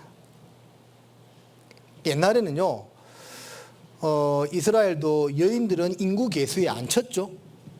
인구 계수할 때 200만이라 할 때 200만이 나왔을까로 하는데 200만 나왔다는 성경 기록은 없습니다. 뭘로 추정합니까? 남자 장정의 수만 60만 명이고 따라 나온 잡족도 중다드라 되어 있죠. 남자 성인의 수가 60만 명이기 때문에 그걸 기초로 해가지고 그렇다면 여자와 아이들을 포함해서 대략 200만 명 되겠다고 이야기하는 겁니다. 여자들은 수에 안 쳤다니까. 요한계시록에 각 지파당 1만 2천 명 구원받는다고 하잖아요. 그 1만 2천 명도 남자 성인만을 포함한 수입니다. 그게. 그러니까 14만 4천이 구원을 받는데 실제 여자와 아이들까지 포함하면 7년 한란의 전 3년 반 기간 동안에 구원받을 유대인들이 굉장한 거예요. 그죠? 성인 남자만 14만 4천이 구원받으니까 여자와 아이들 포함하면 7년 한란 기간 동안 전 3년 반 기간 동안에 최소한 30만 명, 40만 명이 구원받는 거예요. 엄청나게 구원받는 거예요. 우리 교회 봐요. 우리 교회 얼마나 복음 잘 전해집니까? 그런데 지금 40년이 거의 다 됐는데도 국내 성도가 10만 명 정도로 보고 있거든요. 40년 동안 10만 명이잖아요. 유대인들의 3년 반 동안에 3, 40만 명이 구원받는 거 엄청나게 구원받는 거예요. 하나님 마지막으로 특혜를 그들에게 풀어주는 거예요. 1900년 동안 너희들 고난 많이 받았지? 마지막 특혜를 유대인들에게 베풀어 주시는 겁니다. 하나님이. 자, 여담으로 말씀을 드렸습니다. 그래서 고대 사회에서는 여성들에 대한 천대가 많았지만 누가복음은 그럼에도 불구하고 여성들에 대한 이야기를 기록을 많이 남김으로 하나님의 관심이 보편적으로 누구에게 다 있다는 것, 남녀노소 가릴 것 없이 누구에게 다 있다는 것을 우리에게 알려주고 있는 겁니다. 그리고 누가복음의 또 하나 특징은 또 특징들을 제가 좀 말씀드리고 있는 겁니다. 죄인들에 대한 관심과 사랑을 특별히 많이 강조하고 있죠. 처음에 찾았던 그 누가복음 15장의 그 말씀도 그렇고 막달라 마리아 사건, 또 누가복음 15장에 돌아온 탕자의 내용, 또 세리장 삭개오에 대한 이야기, 그리고 부자와 거지 나사로에 대한 사건들, 이런 것들이 다 죄인에 대한 사랑과 관심을 나타내고 있다고 볼 수가 있겠습니다. 누가복음 15장을 보십니다.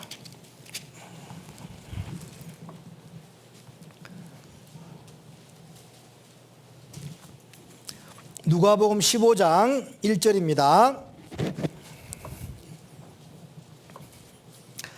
같이 읽겠습니다. 모든 세리와 죄인들이 말씀을 들으러 가까이 나오니, 자, 어떤 세리와 죄인들이라고요? 모든 세리와 죄인들이, 모든, 특별히 누가복음에서는 이 죄인들에 대한 말씀, 하나님이 죄인을 얼마나 사랑한다는 것에 대해서 이렇게 여러 각도에서 표현을 하고 있습니다. 죄인들에 대한 관심과 사랑을 강조하고 있는 성경이 누가복음이라는 것을 알 수가 있고, 그리고 또 중요한 이제 또 내용이 있는데 누가복음 1장으로 돌아가 보면 누가복음에서 하나님께서 우리에게 알려주고자 하는 것이 무엇이냐면 하나님이 세상 역사를 다스려 나가시는 분이라는 것을 누가복음을 통해서 또한 강조하고 있습니다. 1장 5절에 보면 유대왕 헤롯 때에 아비야 반열에 제사장 하나가 있으니 이름은 사가랴요 그 아내는 아론의 자손인 이름을 엘리사벳이라. 그러니까 그 제사장들 직분을 이야기하고 그 순서를 이야기하면서 이때까지 이런 규례에 따라서 반열이 지켜지고 있었다는 것을 기록하고 있죠. 다른 복음서에 이런 내용이 없죠. 그리고 누가복음 2장도 보면 2장 1절에도 이때에 가이사 아구소도가 영을 내려 천하로 다 호적하라 했으니, 자, 이 사건 때문에 예수님께서 호적하러 내려가잖아요. 여기서 말하는 가이사 아구소도가 누구냐면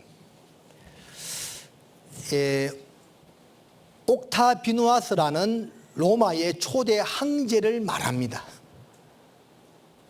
이게 이제 로마 역사를 좀 들어가야 되는데, 줄리어스 시즈라는 사람이 그 당시에 로마 일대를 다 정복하고 왕으로 등극할 뻔 하다가 이 사람이 암살당해서 죽잖아요. 그래서 그 옛날에 그런 말 유행했죠. 브루투스가 자기가 믿었던 신복인데 브루투스가 찌른 칼에 맞아서 줄리어스 시즈가 죽어요. 그래서 죽으면서 남긴 유명한 말이 있죠.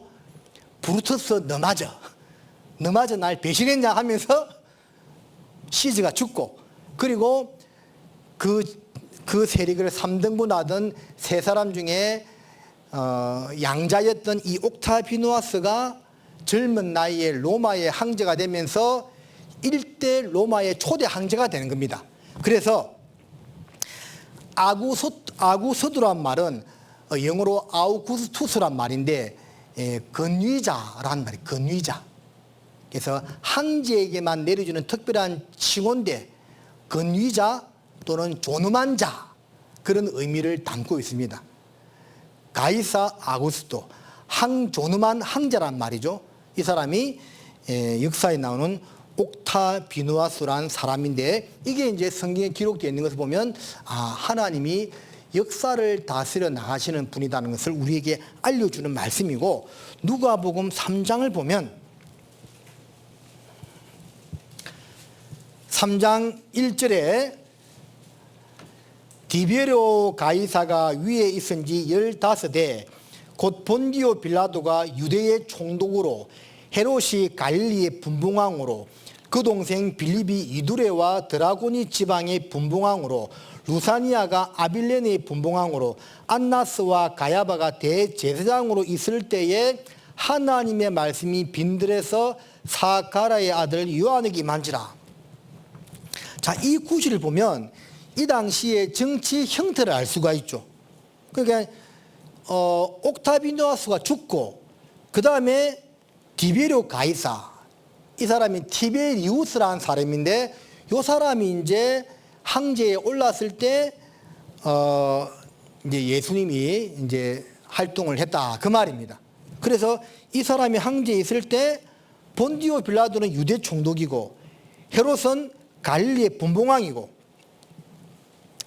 자, 여러분들, 분봉왕이란 말은 무슨 뜻이냐면 나눌 분자 해서 지역을 나누어 다스리던 왕이었다, 그 말입니다. 그러니까 전체 유대 땅은 로마의 식민지였는데 그 땅을 분할해 가지고 유대 지역은 본디오 빌라도를 총독으로 세우고, 헤롯은 윗지방, 자, 유대 지방은 사해 근처가 유대 지방입니다. 거기에 유대 총독으로 빌라도를 세우고, 북쪽의 갈릴리 호수 근처는 헤롯이 그 지역을 다스리는 분봉왕으로 세웠다, 그 말입니다. 로마 황제가 다 임명한 겁니다. 쉽게 말해서 오늘날 대통령이 지금 뭐 선거를 통해서 선출하지만 뭐 전남도지사, 경남도지사 하는 것처럼 이렇게 나누어서 임명했다, 그 말입니다. 그래서 이게 나오는 사람들, 빌라도, 헤롯, 빌립, 루사니아, 이런 사람들이 그 당시 유대 전체 땅을, 이스라엘 전체 땅을 쪼개어서 다스리던 총독 또는 지역의 임금이었다, 그 말입니다. 여러분들 지금 잘 듣고 있어요? 소통이 잘 되다가 지금 또 갈수록 좀 안 되는 느낌이 들어서 제가 잘 듣고 있죠? 자, 이제 조금만 더 하겠습니다. 그래서 이제 이런 말씀이 이제 다른 복음서보다도 누가복음에 자세히 기록되고 있는데 무엇을 말하느냐면 하나님께서 세상 역사를 다스려 나가는 분이라는 것을 알려주는 겁니다. 그리고 로마서에 있는 말씀처럼 세상의 위정자들을 다 세우는 분들도 주님이다. 베드로 전서도 나오죠, 2장에. 그래서 그 모든 근세는 로마서 13장이죠. 모든 근세는 하나님으로부터 나오기 때문에 그 근세에 우리도 굴복하라고 말씀하고 있잖아요. 하나님께서 다 하시는 겁니다. 모든 근세는 하나님으로부터 나온다. 그러니까 우리가요, 이 세상 정치를 볼 때도 뭐 누가 잘했니 못하니 그런 말도 좀 조심해야 되는 겁니다. 왜냐하면 모든 근세는 하나님으로부터 나온다고 했거든요. 그럼 그 말씀이 그러면 로마 시대만 적용되고 우리 시대는 적용 안 되느냐? 세상 끝날까지 적용이 되는 겁니다.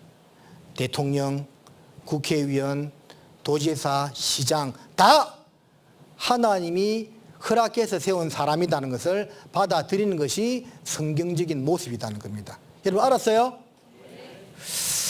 자, 그래서 세상 역사를 다스려 나가는 것뿐만 아니라 인간 개인의 삶도 주관하시는 분이 하나님이라는 것을 누가복음을 통해서 우리에게 알려주고 있습니다. 자, 누가복음은 총 몇 장까지 있습니까? 24장까지 있는데 조금 분열해 보면 1장과 2장은 예수님 탄생, 족보와 유년 시절에 대해서 말씀하고 있고 3장 1절에서 9장 50절까지는 갈릴리 초기 사역에 대해서 말씀하고 있고 9장 51절에서 19장 44절까지는 9장 한번 보겠습니다. 9장. 자, 9장 51절입니다. 지난번에 설교함 했습니다. 9장 51절 같이 읽겠습니다. 예수께서 성천하실 기약이 차감해 예루살렘을 향하여 올라가기로 굳게 결심하시고, 그래서 9장 51절에서 19장 44절까지는 예루살렘으로 향하는 여정에 대하여 기록하고 있습니다. 예수님의 마지막 예루살렘 여행 3번 올라갔다 했잖아요. 3번째 예루살렘 여정은 십자가의 고난을 앞두고 올라가는 길이라고 했죠. 그 여정에 대해서 긴 성경을 할애해서 기록하고 있는 겁니다. 짧은 한 주 동안의 내용을 복음서 많은 장을 할애해서 기록하고 있다, 그 말입니다. 지난번에 말씀드렸어요. 그리고 19장 45절에서 24장 53절 끝까지는 예수님의 십자가 순환과 부활에 대하여 말씀을 하고 있습니다.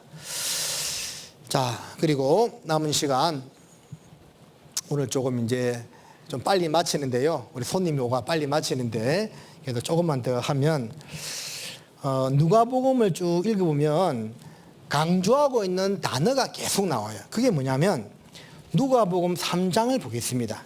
자, 성경을 한번 빨리 찾아보겠습니다. 누가복음 3장 21절에 백성이 다 세례를 받을새 예수도 세례를 받으시고 기도하실 때에 하늘이 열리며, 누가복음에는 기도란 단어가 굉장히 많이 나와요.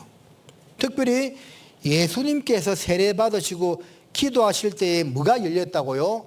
하늘이 열렸다. 예수님이 기도하니까 하늘이 열렸네요. 그럼 하늘이 열리면 좋은 겁니까? 나쁜 겁니까?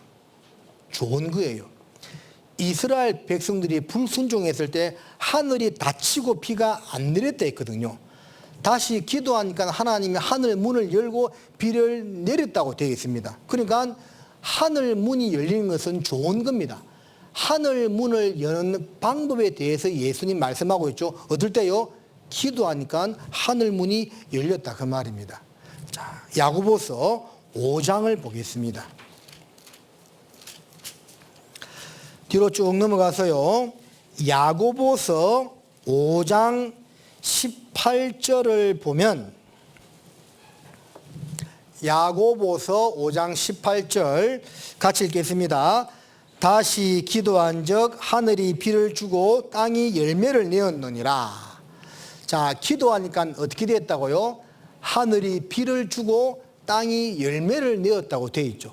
그러니까 하늘 문을 열어서 비를 내리고 열매를 맺게 하고 하늘의 각종 좋은 은사와 다양한 선물, 하나님으로부터 축복받는 가장 큰 비결이 뭐라고요? 기도다라는 것을 우리에게 일러주는 말씀입니다. 누가복음 5장으로 가보겠습니다. 누가복음 5장 16절에 예수는 물러가사 한적한 곳에서 기도하시니라. 예수님 기도의 습관이죠. 아무리 바빴지만 기도했다는 겁니다. 누가복음 6장 12절을 보겠습니다. 이때에 예수께서 기도하시러 산으로 가사 밤이 맞도록 하나님께 기도하시고 밝음에 그 제자들을 부르사 그 중에서 12를 택하여 사도라 칭하셨으니 12제자를 택하는 그 일을 앞두고 기도하셨는데 특별히 밤이 맞도록 기도했다고 되어 있습니다. 그러죠? 누가복음 9장도 보겠습니다. 누가복음 9장 18절입니다. 예수께서 따로 기도하실 때에, 자, 기도라는 단어가 계속 나오죠. 누가복음 9장 28절도 봅니다. 제가 읽어드릴게요. 28절에도 이 말씀을 하신 후 8일쯤 되어 예수께서 베드로와 요한과 야고보를 데리시고 기도하시러 산에 올라가사 기도하실 때에, 자, 예수님의 기도하신 모습이 다른 복음서보다 특별히 누가복음에 많이 나와요. 우리에게 뭘 알려줍니까? 기도하라는 거죠. 기도하라는 겁니다. 누가복음 10장 5절입니다. 어느 집에 들어가든지 먼저 말하되 이 집이 평안할지어다 하라. 만일 평안을 받을 사람이 거기 있으면 너희 빈 평안이 그에게 머물 것이요 그렇지 않으면 너희에게로 돌아오리라. 자, 평안할지어다 기도죠. 그 집을 위하여 축복해라 그 말입니다. 이 말씀은 여러분 알고 있죠. 기도가 헛되지 않는다는 것. 그래서 평안을 받을 사람이 거기 있으면 너희 빈 평안이 그에게 머물 것이요 그렇지 않으면 너희에게로 돌아온다고 했죠. 기도가 헛되지 않는다는 겁니다. 우리가 타인을 위하여 기도할 때 그 기도가 타인에게 합당하면 그 사람에게 응하는 것이고 합당하지 아니하면 그 빈 평안이 너희에게 돌아온다는 말씀처럼 기도가 우리에게 응한다는 거죠. 그러니까 우리가 타인을 위한 중보 기도가 정말 필요하고 헛되지 않는다는 것을 알려주는 거죠. 그래서 교회 가운데서 우리 성도님들 서로 기도 부탁하잖아요. 그 기도 부탁을 잊지 않고 해줘야 하는 이유 중에 하나가 마땅한 모습이지만 어쨌든 그 기도가 그 사람에게 해당이 안 되더라도 나한테 도로 돌아오기 때문에 기도해서 손해볼 일은 없다라는 거예요. 기도를 우리가 더욱더 간절하게 해야 된다는 겁니다. 누가복음 10장 21절도 보면 이때에 예수께서 성령으로 기뻐하사 가라사대 천지의 주제이신 아버지여. 이건 역시 예수님의 기도죠. 감사 기도입니다. 누가복음 11장 1절입니다. 예수께서 한 곳에서 기도하시고 마치심에. 누가복음 18장 1절에 항상 기도하고 낭망치 말아야 될 것을 저희에게 비유로 하여 가라사대. 기도에 관한 말씀이 계속 나오죠. 이 누가복음 18장에 나오는 불의한 재판관에 대한 원한 맺힌 가부의 기도도 이 누가복음에만 기록되어 있잖아요. 낭망치 말고 기도해야 되는 이유에 대해서 강조하고 있죠. 누가복음 19장 46절을 보면 저희에게 이르시되 기록된 바 내 집은 어떤 집이라고요? 기도하는 집이 되리라.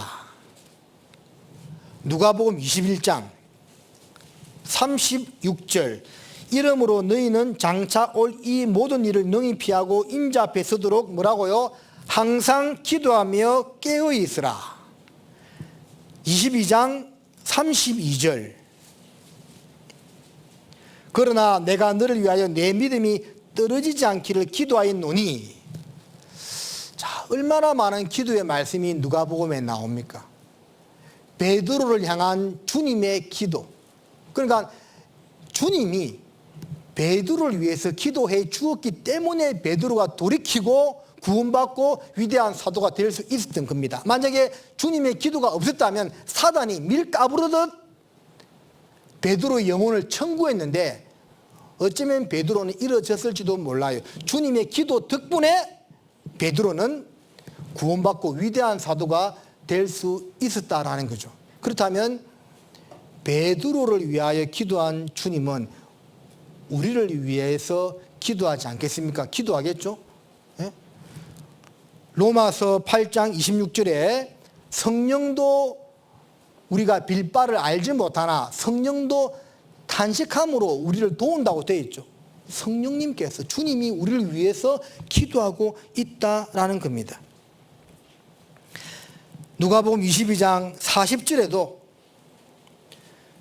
41절 저희를 떠나 돌 던질 만큼 가서 무릎을 꿇고 기도하여. 어떻게 기도했다고요?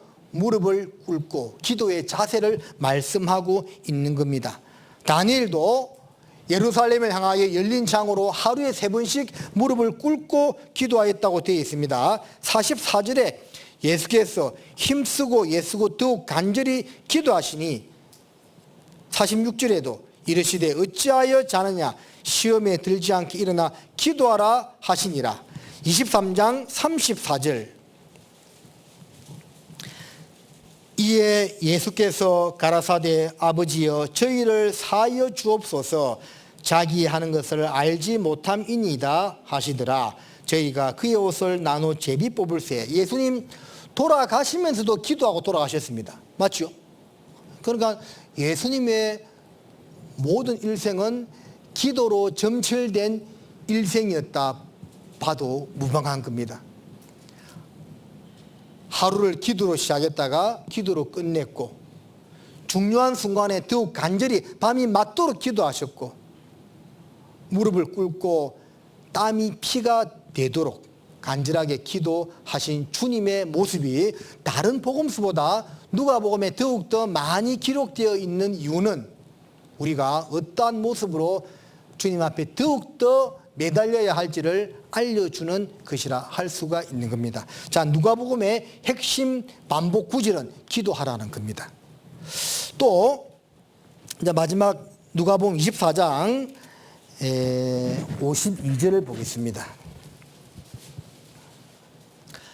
저희가 그에게 경배하고 큰 기쁨으로 예루살렘에 돌아가 늘 성전에 있어 하나님을 찬송하니라. 자, 누가복음의 제일 마지막은 구원받은 성도가 주님께 성천하는 주님께 경배하고 큰 기쁨으로 예루살렘에 돌아가 늘 성전에서 하나님을 찬송하는 모습으로 마무리하고 있습니다. 그리고 사도행전 1장으로 가보면, 자, 사도행전 2장으로 가야 되겠네요. 사도행전 2장 46절 47절입니다. 날마다 마음을 같이하여 성전에 모이기를 힘쓰고 집에서 떡을 떼며 기쁨과 순전한 마음으로 음식을 먹고 하나님을 찬미하며 또 온 백성에게 칭송을 받으니 주께서 구원받는 사람을 날마다 더하게 하시니라. 누가복음의 것은 성전 즉 교회에서 하나님을 찬양하고 교제하는 것으로 마무리되고 있죠. 그리고 사도행전의 시작도 연결되고 있습니다. 교회에서 성전에서 날마다 모이기를 힘쓰고 하나님을 찬양하고 함께 떡을 떼고 교제했다는 것. 그걸로 이어지고 있죠. 그래서 같은 수신자인 데오빌로에게 두 번의 편지를 연속적으로 쓰면서, 물론 중간에 갭은 좀 있었겠지만 그 편지를 보내면서 누가는 성전을 또 한번 저 교회를 강조하고 있는 겁니다. 교회 중심의 신앙생활. 주님이 있을 때는 주님이 성전이었죠. 주님이 갔습니다. 그럼 성전이 어디입니까? 구원받은 사람의 모임이 바로 성전이죠. 이 성전 중심, 교회 중심의 신앙생활을 해야 된다는 것을 누가는 누가복음 마무리와 사도행전 초반부를 통해서 우리에게 알려주고 있는 겁니다. 교회 중심의 신앙생활. 자, 시편 122편. 자, 마지막으로 오늘 한 구절만 찾겠습니다. 시편 122편 6절. 찾았어요? 같이 읽겠습니다. 시작. 예루살렘을 위하여 평안을 구하라. 예루살렘을 사랑하는 자는 형통하리로다. 구약 성경 가운데서 제가 참 좋아하는 성경 구절 중에 대표적인 성경 구절입니다. 여기서 말하는 예루살렘은 오늘날로 따지면 교회입니다. 교회. 예루살렘 대신에 교회를 넣고 읽어도 됩니다. 교회를 위하여 평안을 구하라.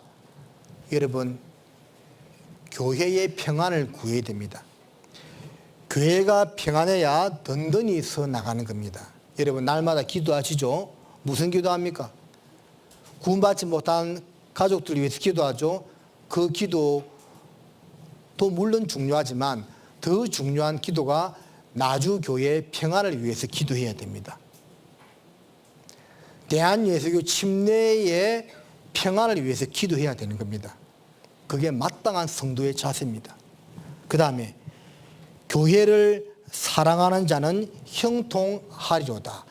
교회의 평안을 위하여 기도하고 교회를 사랑하는 사람은 잘 되는 겁니다. 여러분, 교회가 잘 돼야 나도 잘 되는 겁니다. 그거 절대 잊으면 안 됩니다. 네? 손흥민이가 골을 넣어도 마냥 기뻐하지 않을 때도 있죠. 어떨 때입니까? 자기 팀이 졌을 때.